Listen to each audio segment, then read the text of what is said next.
Hey everyone, it's Kevin with Interstate Explorers, and in today's video, we're talking about the 5 things that I wish I knew before buying my first RV.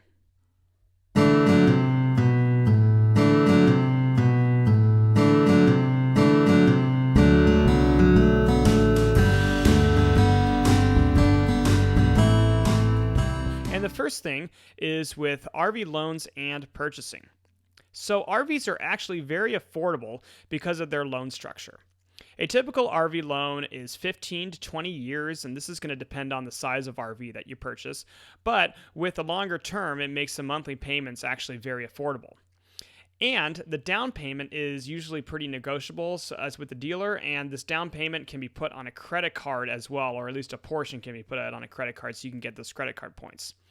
They will try and sell you additional services such as gap coverage and tire packages and fabric packages, and these will be factored into your loan as well.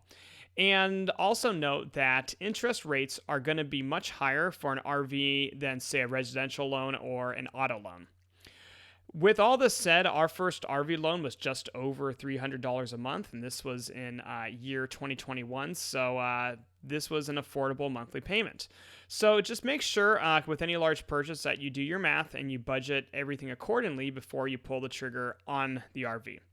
And once you purchase your RV, I'd say wait at least a month before you plan on taking it out for the first night, because the dealership, once you purchase it, they'll need to get it ready for you. They'll schedule a walkthrough, and in our experience, this might take about a month or so until you can actually take that RV out for your first night. And now the second thing that I wish that we knew was about the tow vehicle, because you're going to need a vehicle to tow your RV around. And when we first purchased our RV, we did not have a tow vehicle, so we kind of had to scramble to find one. Now, you're going to need to make sure that you do your own research on towing. There's a lot of metrics, there's a lot of terms that you're going to need to understand so that you don't put yourself in a dangerous situation like we did. The only thing that we were told by the dealer was they told us our trailer weight. And they said, just now add 1,000 pounds to that, and you just need to get a vehicle that can tow that much weight. But they didn't mention any of the other towing metrics. So that's why I say do your own research, get familiar with those terms because they're important. So when we bought our first tow vehicle, we bought one that could tow the amount of weight that was needed, but we didn't factor in anything else, and so this led to unsafe towing. It led to a lot of sway in our trailer, and this led to some dangerous close call situations, so make sure that you do your research on tow vehicles.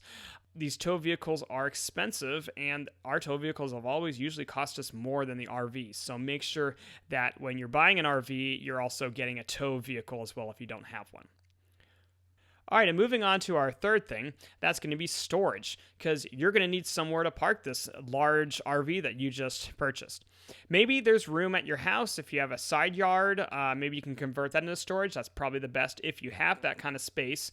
Probably can't park it on the street. In fact, most streets will not let you park RVs there for a significant period of time. Certainly if there's an HOA, they probably won't let you do that. So you're probably stuck at a storage facility, which is where we are. Our storage spot costs about $260 a month, and I've seen them anywhere from as low as $100 to $500.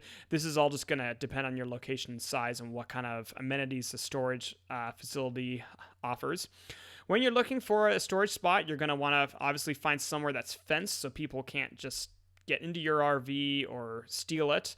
You're going to want to find somewhere that's paved and level. That would be ideal as well. And also make sure that you take this into consideration. These storage facilities like to cram as many RVs as they can into their lots, so make sure you have adequate room to back in and pull out your RV. And moving on to the fourth item, that's going to be furnishing your RV, because you have to put things in it. What I compare to buying an RV is it's like adding an additional room, or if you're buying a very large RV, maybe 2 rooms to your house. You're going to need to now find or buy things like bedding, kitchen items, bathroom items, and decoration. Some of the things in your house, you might be able to repurpose those and make those work for your RV, but you do need to keep in mind that RVs have limited space, so you might need to buy smaller versions of those items. And you also need to consider that these items need to be mounted somewhere or stored somewhere so that when you're driving, they don't just fall off the shelves. And the final thing that we wish that we knew were all of the hookups and all of the stuff that's required when you hook your RV up when you get into a campsite. So when we bought our RV, the only thing that it came with was the power cable. And they did, the dealer was nice enough to throw in what they call an RV starter package, which came with a single water hose, 2 tire chocks, and a sewer tube, and that was it. That's not going to get you through your first night of camping. So when you take it out for the first night of camping, you're going to need a lot more items, such as a second water hose. You're going to need a water filter for your water hose. You're going to need a pressure regulator for your water hose so that you don't blow your sewer out. You're going to need something called sewer hose feet for your sewer hoses so that they're always going to be angled downwards, because it's gravity that makes the sewage come out of your tank. You're going to probably want 4 tire chocks, not just 2. You're going to need some leveling blocks in case you're parked in an unlevel area.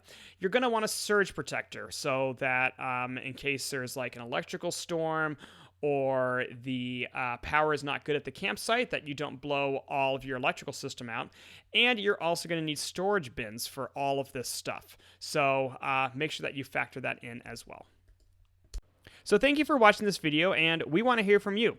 What kind of things did you wish that you knew before you purchased your first RV? And what kind of things do you think that would be helpful for any listener that's thinking about purchasing an RV? So let's put your thoughts in the comments below. If you got any value out of this video, make sure to like and subscribe. And until next time, keep exploring.